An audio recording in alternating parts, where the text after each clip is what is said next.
Hello, class. Hi. Good morning. I hope everyone had an amazing weekend. Yeah. Oh, good. Studying. That's nursing school for you. Yeah. Well, I spent the weekend surfing with my brother.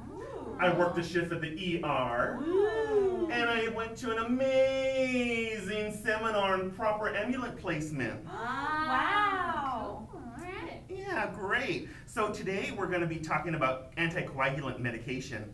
I hope you all printed out these slides I sent.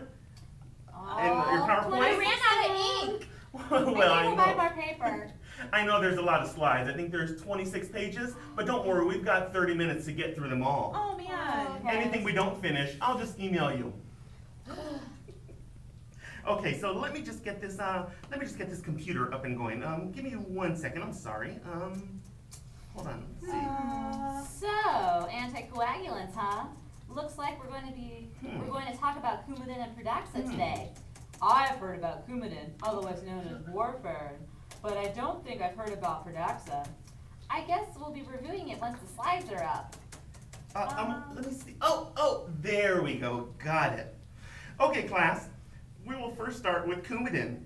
How many of you have worked with patients on Coumadin before? Me. Excellent, excellent. So Coumadin is an oral anticoagulant which inhibits factors along the clotting cascades that are dependent on vitamin K for synthesis. It is used in the prophylactics and treatment of venous thrombosis, pulmonary embolisms, atrial fibrillation, and embolization.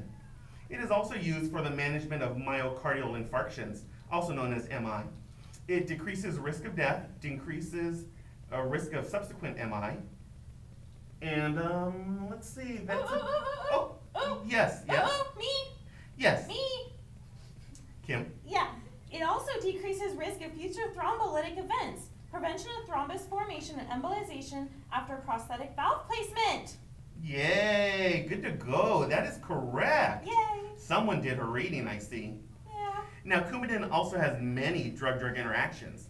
There's quite a bit, so those are all in your book, but I'll go over a couple right now. Some that you might see in lab are NSAIDs and aspirin. NSAIDs and aspirin increase the response to warfarin and increase the risk of bleeding. Ooh. Yeah, I know. Wow. Chronic use of acetaminophen may increase the risk of bleeding also. Chronic alcohol ingestion may decrease actions of warfarin. Interesting. Hey, can someone tell me what, when we're talking about warfarin, the G's are? Me. Oh, yes, Kim. Kim? Me. Oh, yes? Garlic, ginger, ginkgo, and ginseng. Yay! Yay! Someone really did her reading this weekend. I read the whole book. Awesome. Because of this, it is very important to know what other medications your patient is on and whether or not those meds interact with Coumadin. Now, who can tell me how we monitor Coumadin and its effectiveness? We look at the patient's PT and INR, particularly the INR. The PT is a lab that measures the seconds for a clot to form, and the INR is an international normalized ratio where we have goals for the patient depending on why they are taking Coumadin. Wonderful. Now, you might want to raise your hand next time. Okay. Moving on to the next slide. And let me see, oh shoot. Seems the computer went down. Give me a second to work this out. I'm sorry. Let me see.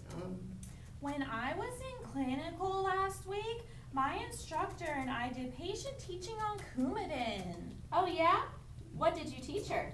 Oh, just the main side effects to look out for, like bleeding, bruising, having black stools, or hematuria. Also, we talked to her about her vitamin K intake and that she should be aware of what foods have vitamin K in them and try to maintain her intake, as either a dramatic increase or decrease in intake that can lead to changes in her blood coagulation. What kind of foods have high amounts of vitamin K? Well, there's dark leafy greens, Brussels sprouts, broccoli, cabbage, all that smelly stuff, and even prunes. Ew, prunes. Hey, do you guys know why a patient shouldn't be on Coumadin? Well, the obvious is someone is actively bleeding, but also if they have severe liver or kidney disease or uncontrolled hypertension. Interesting. Got it. Okay, we're back and running again, guys. Sorry for that. Sounded like you guys used your time wisely and continued our discussion on Coumadin. Is there any other questions we have before we move on to the next slide? Me. Me. Oh, yes. Me. Yes. I heard that Coumadin is a high alert medication. But what does that mean? Well, can someone explain to Kim what that means? Well, it means the medication has high risk of serious harm. So you need to have a second nurse check off the medication before you give it to a patient. Oh, okay. Okay, let's see on the next slide. Oh, very good. Now, before moving on, I thought we'd break up our lecture a bit with some pictures of my little grandbabies. Aren't they adorable? Aww. Shoot, see, my computer died again. I'm sorry.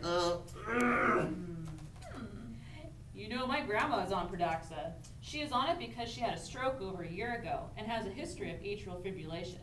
My mom was glad Granny was put on it, as she would always complain about driving her to all of her blood draws when she was on Coumadin. Plus, we think she was a rabbit in a previous life, as she was obsessed with leafy greens and asparagus. Asparagus? Hi, text It also has vitamin K, which with Pradaxa, Someone you come don't in have to when you modify your 902? diet. Thank you. Why doesn't she have to get her blood drawn for Pradaxa? Because Pradaxa has what you call a predictable effect, and it can't be monitored by an INR lab. Oh. That sounds great for her. What could be the downside of that? Well, Mom was a bit freaked out when she found out you cannot reverse the effect of Pradaxa with any medications, in case Granny took one too many of her pills. Is there an antidote for Coumadin though? Yep, vitamin K can reverse the effects of Coumadin. With Pradaxa, you just have to let your body take care of it, and hopefully you will survive to see another day. Okay, forget it, class. I'm sorry, we're seeing to have computer issues. We're gonna go the old school style right here. Let me get out my marker. And, all out of ink. Okay, well, I'll continue our lecture while you take some notes. I'll give you some guided imagery towards the end about my latest visit with my grandkids. Okay. Pradaxa is also an oral anticoagulant that acts as a direct inhibitor of thrombin. Its common side effects are abdominal pain, diarrhea, dyspepsia, gastritis, and be sure to assess for any sort of hypersensitivity reactions, including anaphylaxis. Concurrent use of Pradaxa with other anticoagulants, antiplatelets, NSAIDs can increase the risk of bleeding. Pradaxa is used to reduce the risk of thrombus in patients with AFib.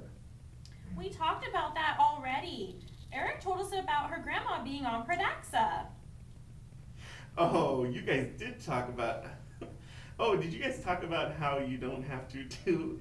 We talked about that already. Eric told us about her grandma being on Pradaxa. Oh, did you guys talk about how you don't have to do a blood draw? Yes. Oh, well, what about how ER staff doesn't like it, as it doesn't have an antidote? Yes. Oh, well, did you guys talk about converting to Pradaxa from Coumadin? No. Ha!